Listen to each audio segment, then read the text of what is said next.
Merci de regarder le quotidien. Ce soir, on reçoit une médecin qui est devenue le symbole du malaise qui règne dans les hôpitaux français. Bonsoir, Jeanne Fadlala. Bienvenue sur le plateau de quotidien. Voici une partie de l'équipe. J'ai dit symbole car c'est vous qui incarnez la colère des soignants en couverture de Paris Match cette semaine. Vous êtes médecin au service immunopathologie de l'hôpital Saint-Louis à Paris. Et c'est aussi vous qui avez interpellé le patron de la PHP, Martin Hirsch, hier sur France Inter. Bonjour Monsieur Hirsch. Merci de nous donner la parole. Les soignants, je suis révoltée parce que j'entends les conditions d'exercice. Il n'y a plus personne, tout le monde quitte le navire. C'est un naufrage. Nous sommes sur le Titanic. Je suis sûr que 100% des gens sont d'accord sur le fait qu'on ne peut pas ne rien changer. Alors je sais qu'il y a des gens qui sont d'accord avec les propositions que je fais, d'autres qui sont complètement hostiles. Il y a eu un collectif de médecins qui mettent autre chose sur la table, mais ça ne se termine pas par le statu quo. Alors on va parler de la situation dans le détail, mais d'abord on va voir une image. Cette image-là, c'est votre équipe à l'hôpital Saint-Louis. Dites-nous pourquoi vous, personnellement, vous avez décidé de sortir de votre droit de réserve et de vous mettre en première ligne. Alors de mon devoir de réserve, vous voulez dire? Oui. Et pas mon droit de réserve. J'ai de votre devoir. Alors moi je ne suis pas déjà soumise au devoir de réserve parce que je ne suis pas fonctionnaire, ça c'est la première chose. Et la deuxième chose, en fait nous la réserve qu'on a, elle est uniquement pour protéger nos patients. Elle n'est pas du tout parce que la maîtresse elle a dit qu'il ne fallait pas dire ça. Hein, donc vous pouvez parler. Jusqu'à maintenant, bien sûr. Enfin, je veux dire, on est en France, non? On n'est pas venu à la CES, que je sache. Et l'autre chose, c'est que nous, la seule chose qui fait qu'on ne parle pas, c'est pour ne pas effrayer nos patients, en fait. Et la chose qui fait que maintenant on parle, c'est qu'en fait, on ne peut plus tamponner tous les dysfonctionnements sans que ça impacte sur les patients. Jusqu'à maintenant, on a réussi à compenser. Maintenant, on ne peut plus. C'est fini. Alors la situation est la suivante. Les postes vacants de personnel infirmier n'ont jamais été aussi nombreux. Tout comme le nombre de lits fermés, tout comme le nombre de blocs opératoires fermés, la pénurie de soignants aux urgences vire à la catastrophe. L'association SAMI Urgences de France indique qu'au moins 120 hôpitaux font face à de graves difficultés. Et le représentant des soignants de la PHP, Jérôme Salomon, parle d'un risque imminent de rupture d'accès aux soins. Enfin, le docteur Pelou prédit une situation atroce avec des décès inopinés et involontaires. Qu'est-ce que j'en pense? C'est ça, là, les patients vont être inquiets. Absolument, mais les patients, en fait, on s'est tu tant qu'on a pu tenir pour que nos patients ne soient pas inquiets. Maintenant, il est temps que la population s'empare du sujet, puisque les patients, il y a ceux qui sont actuellement malades, mais il y a tous ceux qui sont des patients potentiels. Et donc, ça concerne toute la France, en fait. Ça va être la catastrophe. Ça fait des années déjà que les collectifs interhôpitaux le disent. Il y a plein de docteurs qui ont alerté sur le sujet, pas que des docteurs, évidemment, des infirmières qui, elles, sont soumises au devoir de réserve, qui a été rappelé assez récemment dans des flyers à la PHP. Question toute bête, pourquoi on en est là? Ça, je demande à ceux qui donnent l'argent, en fait, et qui gèrent, qui est Martin Hirsch, par exemple, qui gère la PHP depuis 9 ans, quand même. Qu'est-ce que vous lui reprochez? Moi, je ne lui reproche rien personnellement. Moi, je lui dis merci, parce que grâce à lui, je suis là ce soir.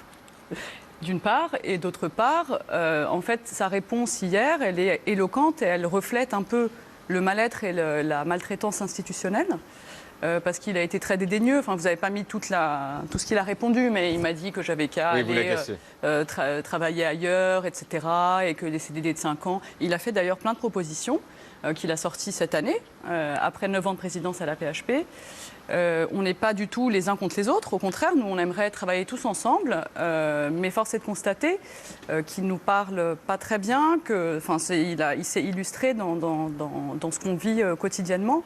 Nous, on n'est pas du tout... On veut de l'aide, en fait. Moi, je ne suis pas économiste de la santé. Je ne prétends pas avoir les solutions. Moi, je suis médecin, je suis soignant. Je peux dire que je n'ai pas les moyens de soigner correctement les gens. Je n'ai pas les moyens d'honorer le serment d'Hippocrate. Est-ce qu'il y a eu un facteur déclencheur à cet effondrement de l'hôpital? C'est le Covid? Non, je pense que ça s'est effrité progressivement. Moi, maintenant, tout le monde le sait, je ne peux même plus le cacher, j'ai 37 ans. Donc j'ai commencé mes études de médecine en 2001. Et j'ai vu la différence, même à cette courte carrière qui est la mienne, entre les conditions du début et les conditions actuelles. Ça allait au début? Ça allait au début de votre ça carrière? allait, les gens étaient heureux en fait de venir au travail, comme vous êtes heureux ici, là, sur Quotidien, tout le monde est sympa, tout le monde est heureux. Là, vous allez à l'hôpital, mais tout le monde est malheureux. Et ça se ressent c'est les patients qui trinquent en premier. Le Covid, c'est sûr qu'il a entamé un moral et des moyens qui étaient déjà très faibles en fait, hein, c'est certain. Et on a dû tenir, évidemment qu'on n'allait pas abandonner la population pendant le Covid en fait, hein, on a tenu. On peut revoir la photo de votre service. Qu'est-ce qui va arriver à votre service? Qu'est-ce qui pèse sur vous? Sur nous, en fait, on a 23 lits. Nous, on a un service très très spécialisé. On a 23 lits d'hospitalisation. Et pour que les 23 lits soient ouverts, il faut des soignants. Il en faut en nombre. Et il nous faut 12 infirmières de nuit pour assurer le planning. Vous en avez combien? Et nous en avons 2 à l'heure actuelle. 2 au lieu de 12. Exactement. Et ça fait 14 mois que ça dure. Depuis 14 mois, donc vous avez 2 infirmières au lieu de 12. Voilà, exactement. C'est pas parce qu'il n'y a pas de poste, hein, les postes sont là. Ils sont vacants, mais ils sont budgétés. Mais ils sont vacants. Est-ce qu'ils existent quelque part, ces soignants? Est-ce qu'on peut aller les chercher, les recruter, ou ils ne sont pas disponibles? Il faut aller voir à l'étranger? Alors, ça, encore une fois, c'est à ceux qui nous dirigent de décider ça. En tout cas... Ils vous répondent quoi? Ceux qui nous dirigent, ils nous répondent rien, puisque comme vous le savez, je vous avais sollicité à ce moment-là, on a interpellé dans l'entre-deux tours les candidats à la présidence de la République. Parce que pour nous aider justement en se disant personne n'a les moyens. Le DG de la paix n'a probablement pas les moyens. Il fait avec ce qu'on lui donne, à sa décharge. Mais les infirmiers, ils sont partis où? Les infirmiers sont partis où? Ça, je n'ai pas fait les études sociologiques sur où est-ce qu'ils sont partis, mais je pense qu'il y en a beaucoup qui ont quitté. Travaillent dans le privé, en libéral. Voilà, il y en a beaucoup. Il y en a qui ont changé de métier, comme celui qu'on vient de voir, qui a l'air très sympathique des urgences.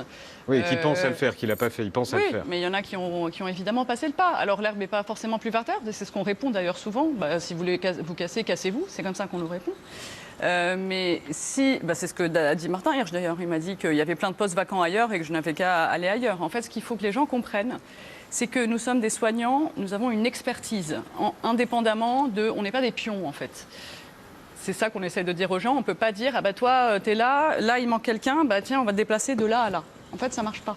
On a des expertises, on est formé pendant des années pour ça, qu'on soit médecin, qu'on soit infirmière, qu'on soit aide-soignant. On a une expertise. C'est très important de garder ça, de garder l'esprit d'équipe aussi. C'est super important pour les patients. Les patients, ils sont dans un moment de leur vie, ils sont super fragiles. Ils ont besoin d'avoir des repères. Et un des repères, c'est nous quand même. Le repère majoritaire des patients, ce sont les soignants. Quelle que soit leur fonction, la secrétaire, l'agent hospitalier, ils font le quotidien d'un patient. Nous, les patients, ils restent chez nous pendant 4 mois hospitalisés à l'affilée. Donc vous vous imaginez de ce que c'est. Imaginez-vous un staff qui change, imaginez-vous le quotidien avec un staff qui change tous les jours. C'est pas possible. Donc quand Martin Hirsch propose comme solution de la mobilité, vous dites que c'est pas possible? Non, en fait, ceux qui ont envie de bouger, pourquoi pas? Mais là, si vous voulez, la masse des médecins contractuels à la PHP représente 41% de la masse salariale. Vous vous rendez compte? C'est énorme. 41% de la masse salariale est contractuelle. C'est-à-dire qu'on signe un CDD tous les 6 mois. Alors il y a des gens que ça arrange, parce qu'ils veulent être de passage et partir après. Mais vous l'êtes? Mais moi, je ne suis pas de passage, contrairement à ce qu'il a dit. Moi, j'ai été formée, ça fait 10 ans que je suis formée dans ce service pour être une collaboratrice pérenne du service. Je ne suis absolument pas de passage, je ne remplace personne. Le médecin, en plus, il ne connaît pas très bien les dossiers, donc c'est un peu dommage, parce que le médecin qui est parti, il est parti à Marseille, il n'est pas du tout parti aux États-Unis. Et il est parti en disponibilité de la PHP parce qu'il ne pouvait plus supporter les conditions d'exercice à la PHP. Donc ça change quand même complètement le sujet. Donc il est parti prendre du recul, tellement c'était insupportable. Un très grand médecin qui avait 20 ans de carrière dans le service. Donc c'est ça en fait l'état de l'hôpital. C'est les jeunes qui partent, qui ne sont pas motivés. Évidemment quand ils arrivent, vous imaginez une jeune infirmière qui arrive et... En fait, il n'y a pas d'équipe référente, ça change tout le temps. Elles sont payées 1,07 € brut de l'heure de plus que les infirmières de jour pour le travail de nuit. Pour travailler la nuit. Voilà. Mais pendant ce temps, comment on fait? Puisque nous, on n'a pas encore complètement fermé. On doit réduire le nombre de lits. Donc on passe de 23 à 14. lits. Donc ça fait 14 mois que ça dure. C'est un préjudice énorme pour les patients qui ne sont pas pris. Il faut comprendre qu'un lit égale un patient. Donc si on a des lits en moins, on a une capacité en moins. Et donc nos infirmières de jour, elles font le jour et la nuit pour combler les trous de planning, tellement elles sont impliquées et consciencieuses et qu'elles ne veulent pas que le service ferme. Malgré ça, elles sont épuisées, ça fait 14 mois que ça dure. Malgré ça, la PHP est obligée de faire appel à des intérimaires qui ont été appelés des mercenaires. Le gouvernement a débloqué 6 milliards pour augmenter les salaires. Est-ce que vous avez vu quelque chose arriver? Alors moi non, parce que les contractuels, on n'est pas du tout concernés par les revalorisations salariales. Ça tombe bien, parce que les contractuels, c'est les jeunes médecins qu'on devrait un peu motiver à rester. Et notamment par des valorisations salariales, puisqu'en plus on est contractuel, donc on devrait un peu compenser la précarité, mais non seulement on n'est pas valorisé, mais en plus on est moins payé que notre équivalent titulaire, de beaucoup, pas de peu. Je voudrais vous parler d'Emmanuel Macron qui était tout à l'heure en visite dans un hôpital à Cherbourg à l'écoute des soignants. Son nouveau gouvernement doit faire des annonces très prochainement. Vous attendez quoi? Si vous deviez vous adresser à lui, là, vous avez une caméra, si vous deviez vous adresser à lui, à son gouvernement. Au travail, pas d'annonce en fait. Les effets d'annonce, c'est fini. C'est fini le temps de la concertation, des PowerPoint, des réunions à n'en plus finir. En fait, il faut un énorme courage politique pour faire ce qu'il y a à faire. La tâche est énorme. Il faut un Badinter, un De Gaulle, une Simone Veil. C'est des gens comme ça qu'il faut. C'est un énorme courage politique parce qu'il y a tout à refaire. Tout est à refaire. Et la médecine hospitalière et la médecine de ville. Il y a un énorme chantier et ça ne marchera pas en une mission flash. Ça, je ne pense pas que le flash, ça va fonctionner. Et l'urgence? L'urgence, ouais, l'urgence, c'est déjà si on commençait par donner massivement les moyens aux hôpitaux, je pense que ça irait déjà un peu mieux et ça favoriserait quand même les embauches, très probablement. On suivra le dossier? Vous nous tiendrez au courant? Ouais. Merci d'être venu sur le plateau de Quotidien. On vous souhaite bon courage dans votre combat et passez le bonjour à tout le personnel de l'hôpital Saint-Louis de notre part. Merci beaucoup Diane d'être venue témoigner. Merci à bientôt. Anne Barthès. Au revoir. Merci.